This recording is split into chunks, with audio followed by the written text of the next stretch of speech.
The morning of August 6, 1945, began like any other summer day in Hiroshima. Cicadas hummed in the humid air, shopkeepers rolled up their doors, and office workers buttoned their shirts for another long day of war production.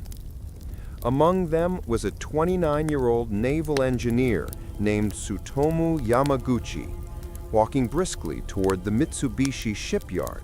He had been staying in Hiroshima on a business trip for the past 3 months, designing oil tankers for the Japanese Navy. That morning, his mind was elsewhere. He was thinking of home, of his wife, Hisako, and baby son, Katsutoshi, waiting for him in Nagasaki. He had finally received permission to return home. His bag was already packed. This was supposed to be his last day in Hiroshima. But as fate would have it, it was also the last normal day in the city's history. The Flash. At around 8:15 a.m., Yamaguchi was walking near the dockyard when he heard a low droning sound. He looked up to see a silver B-29 bomber gliding through the clear blue sky. He squinted. It looked strange, alone. Then, from beneath the plane, something small dropped, a tiny black object with a thin white parachute. He thought it was odd, maybe some kind of observation device. Then, a blinding flash. He later described it as a magnesium flare that filled the sky. The world around him turned white. He instinctively threw himself into a ditch. A second later, a shockwave blasted across the ground, tearing apart everything in its path. The atomic bomb Little Boy had detonated 600 meters above Hiroshima, unleashing the power of 15,000 tons of TNT.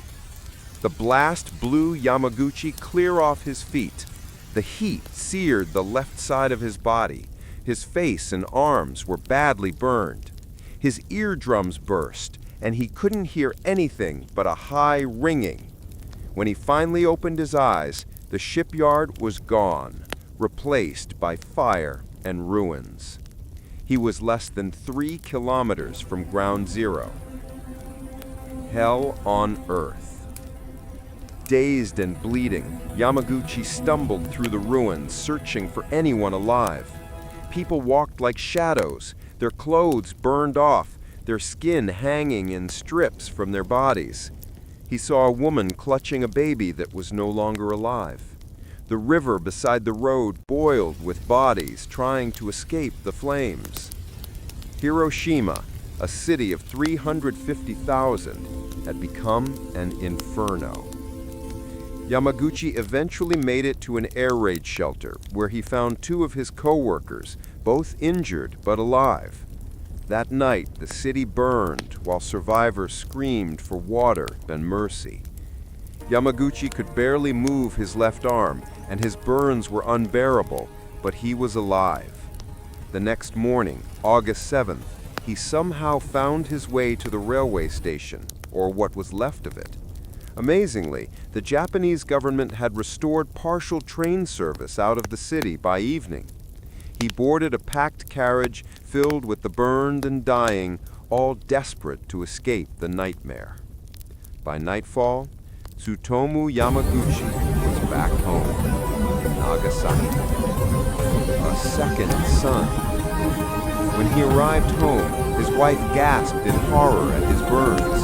She bandaged him as best she could, using ointment and scraps of cloth. He told her about the single flash of light that destroyed Hiroshima, and how the Americans must have developed some new weapon beyond imagination. Despite his injuries, Yamaguchi insisted on reporting to work 2 days later. He thought he needed to make a report about what happened in Hiroshima. On the morning of August 9, 1945, he hobbled into Mitsubishi's Nagasaki office.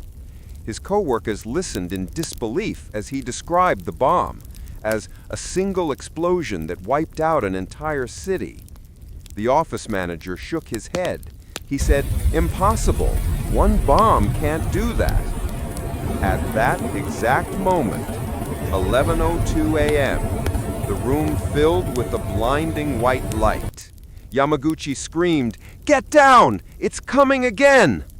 A second atomic bomb, Fat Man, had just detonated over Nagasaki. The building collapsed around them. Glass and debris sliced through the air. Once again, Tsutomu Yamaguchi was hurled into darkness. Twice in the fire. When he came to, the office was a wreck, but he was alive. The bomb had detonated 3 kilometers away, almost the same distance as in Hiroshima. His bandages had been blown off, and his burns were reopened by the blast, but he was still breathing. He staggered through the ruins of Nagasaki to find his home. He feared the worst. The city was burning, just like Hiroshima. But as he reached the neighborhood where his house once stood, he saw a small concrete structure still standing, his home. And outside, miraculously, his wife and child alive. Later, she told him that she had been out looking for burn ointment when she saw the bomber overhead. She dove into a drainage ditch with their child, a move that saved both their lives. After the bombs, Yamaguchi's body was covered in radiation burns. He lost all his hair, vomited for days, and drifted between fever dreams and consciousness. But slowly, his wounds began to heal. He had no idea that around the same time, Japan had surrendered. The war was over. Out of 2 atomic bombings that killed over 200,000 people, Tsutomu Yamaguchi, by sheer fate, survived both. For years, he lived quietly, working as a teacher and translator, rarely speaking of what he had seen. Japan was rebuilding, and people wanted to forget, but the nightmares never left him. He once said, "The reason that I hate the atomic bomb is because of what it does to the dignity of human beings." The only official survivor of both bombs. In 1957, Yamaguchi was officially recognized as a hibakusha, an atomic bomb survivor, by the Japanese government. Decades later, in 2009, he became the only person ever officially recognized as a survivor of both Hiroshima and Nagasaki. He was 93 years old when he died in 2010.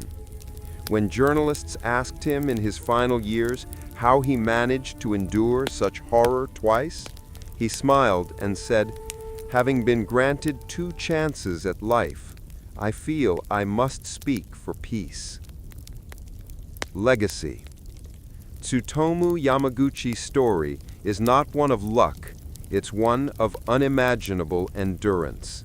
He carried in his body the memory of 2 sons, and in his heart, the burden of what humanity could do to itself.